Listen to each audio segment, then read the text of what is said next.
नहमदुहु व नुसल्ली अला रसूलिहिल करीम अम्मा बाद फ़अऊज़ु बिल्लाहि मिनश्शैतानिर रजीम बिस्मिल्लाहिर्रहमानिर्रहीम।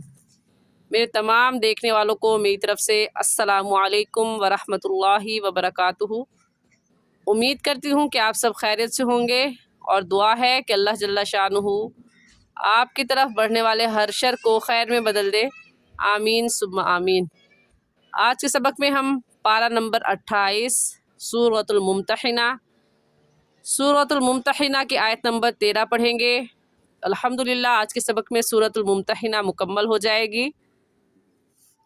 सबक के आगाज़ से पहले आपसे छोटी सी बात अर्ज़ करना चाहूँगी कि खुदारा वीडियो को देखें, समझें, तवज्जो से और तसल्ली से सुने और सुनकर अपनी गलतियों को दुरुस्त करें। मैं आपसे बार बार ये जो रिक्वेस्ट करती हूँ कि सुने, समझें और अपनी तजवीद के गलतियों को दुरुस्त करें। ये मैं क्यों कहती हूँ? क्योंकि ये अल्लाह की बातें हैं और अल्लाह की इन बातों ने हमें आपस में कनेक्ट कर रखा है। इस दुनिया में हमारी मुलाकात हो या ना हो, लेकिन मैं अल्लाह से ये उम्मीद रखती हूँ, इस बात की ख्वाहिशमंद हूँ कि आखिरत में आप सबसे मुलाकात करूँ।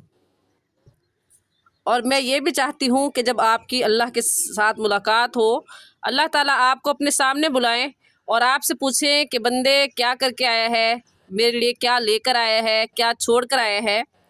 तो आपके पास ये जवाब ज़रूर हो कि ऐ अल्लाह, दुनिया में हर तरफ बेहयाई थी, गुनाह बहुत आम हो चुके थे।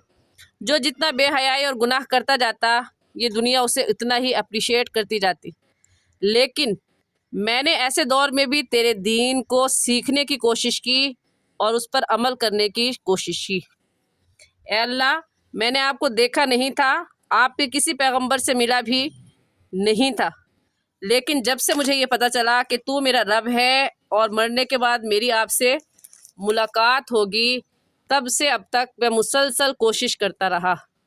तो आप सबसे मैं दरख्वास्त करूँगी कि कोशिश करें, अपनी गलतियों को दुरुस्त करें और सही तजवीद के साथ कुरान पाक की तिलावत करें और ज़्यादा से ज़्यादा लोगों को शेयर भी करें, ताकि ज़्यादा से ज़्यादा लोग अपनी गलतियाँ दुरुस्त कर सकें और सही तजवीद के साथ कुरान पाक पढ़ सकें और मेरे और आपके लिए सदक़े जारिया बने।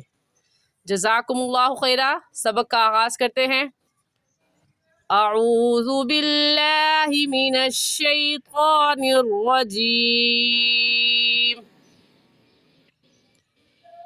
सूरतुल मुम्तहिनति मदनिय्यतुम बिस्मिल्लाहिर रहमानिर रहीम।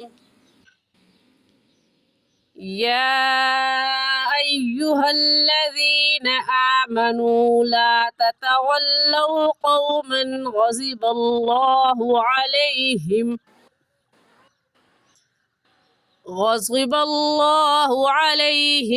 क़द यइसू मिनल आखिरति कमा यइसल कुफ़्फ़ारु मिन अस्हाबिल क़ुबूर।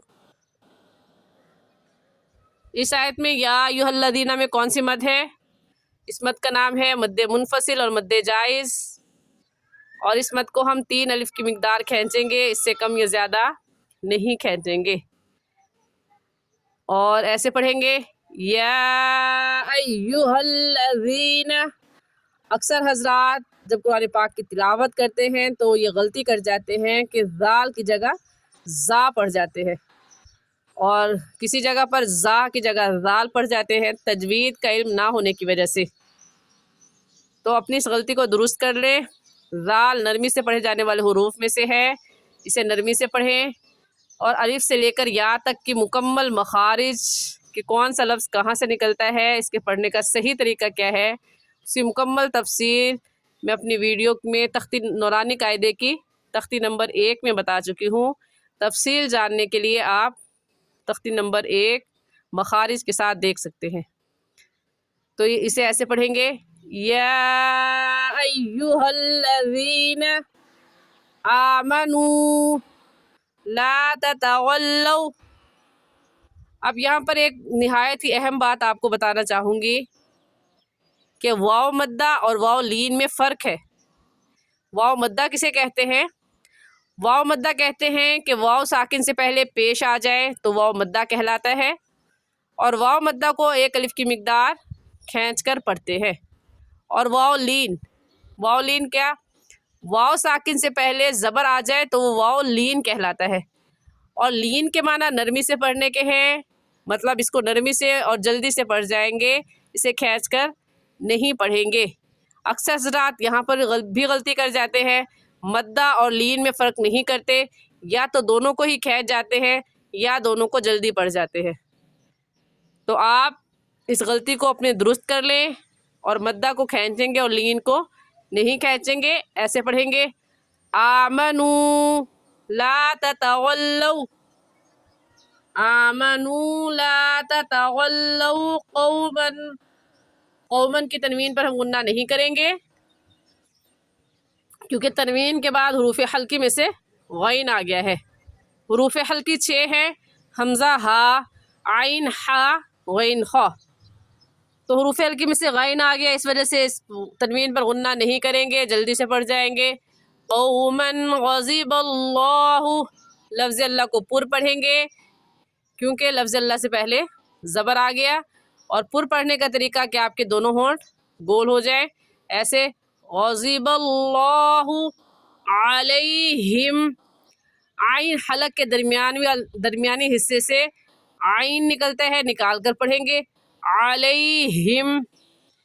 حلق کا آخر جو سینے کی طرف ہے اس سے ہا نکلتا ہے، اسے بھی واضح کریں گے، ہا کی جگہ ہا پڑھنا درست نہیں ہے، ایسے کہیں گے علیہم قد یئسوا۔ دال حروف قلقلہ میں سے ہے، قلقلہ کریں گے، یعنی لفظ کو ہلا کر پڑھیں گے، ایسے قد یئسوا۔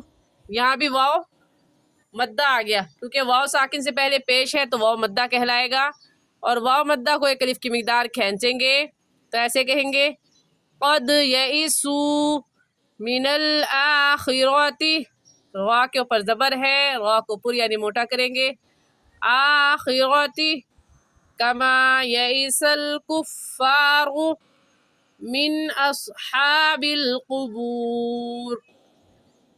مین پر غنہ نہیں کریں گے، کیونکہ نون ساکن کے بعد حروف حلقی جو کہ 6 ہیں، حمزہ ہا، عین ہا، غین خا، ان میں سے حمزہ آ گیا، اس لیے اس نون ساکن پر غنہ نہیں کریں گے۔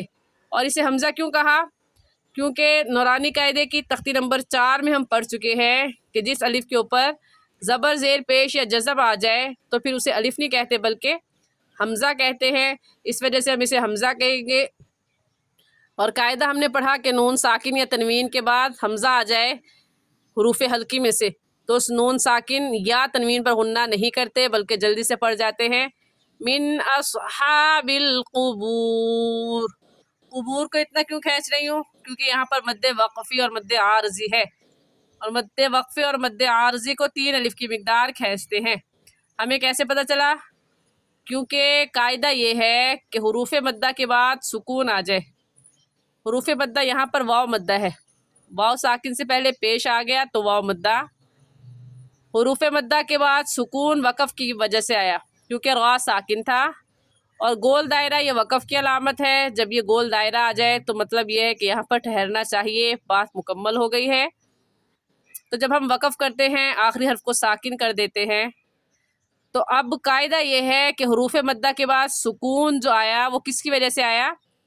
وقف کی وجہ سے۔ تو حروف مدہ کے بعد سکون وقف کی وجہ سے آ جائے تو وہاں پر بھی مد ہوتی ہے، اور اس مد کو کہتے ہیں مد وقفی اور مد عارضی، اور اس مد کو ہم کتنا کھینچیں گے؟ 3 الف کے برابر کھینچیں گے، اس سے کم یا زیادہ نہیں کھینچیں گے، ایسے پڑھیں گے من اصحاب القبور۔ ایک مرتبہ آیت پھر سے پڑھ لیتی ہوں، یا ایہا الذین آمنوا لا تتولوا قوما غضب اللہ علیہم قد یئسوا من الآخرۃ کما یئس الکفار من اصحاب القبور۔ آمنت باللہ صدق اللہ العظیم۔ آج کے لیے اتنا ہی سبق۔ آسان اور صحیح تجوید سیکھنے کے لیے ہمارے ساتھ جڑے رہیے۔ السلام علیکم ورحمۃ اللہ وبرکاتہ۔